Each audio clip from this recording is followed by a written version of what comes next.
Halo semuanya, perkenalkan nama saya Diva Dwi Rahmadillah Muhni dengan akhiran NIM 088. Kali ini di video ini saya akan menceritakan tentang refleksi dari matkul keterampilan berbicara. Oke, yang pertama di sini ada beberapa pertanyaan yang sudah saya catat. Untuk yang pertama yaitu kompetensi apa saja yang sudah saya pelajari. Oke, untuk kompetensi saya banyak sekali belajar tentang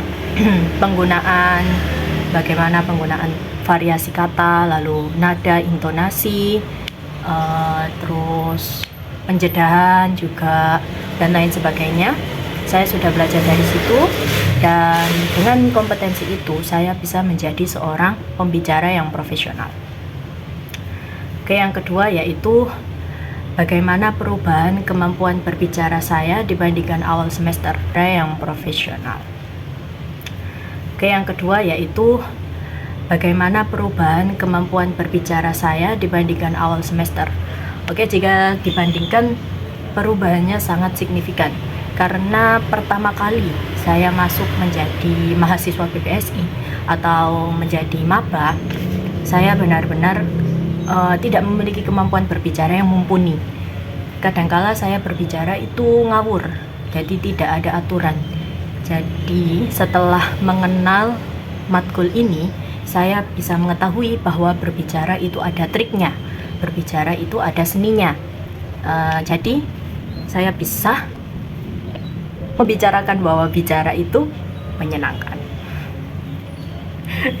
Lanjut. Hambatan dalam proses belajar dan solusi pribadi. Jujur kalau pribadi saya itu sering kayak belibet. Ya, itu yang pertama. Terus yang kedua, saya sering loading.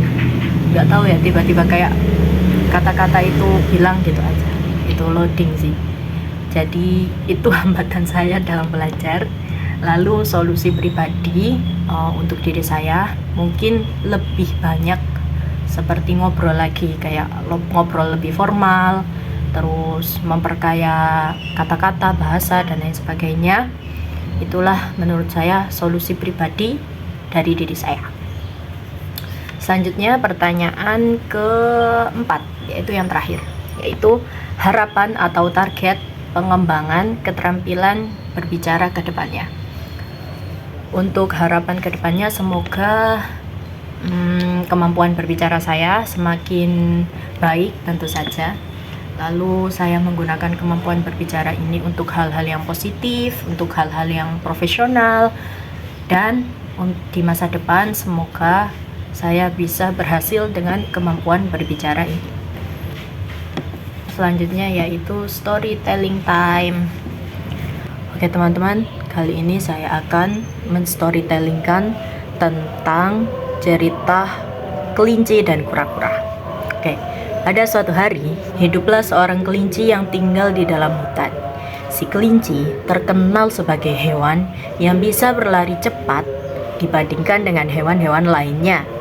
Nah, suatu ketika, si kelinci ini merasa kemampuannya semakin hebat dalam balap lari. Lalu pada saat itu ia mengajak kura-kura untuk bertanding.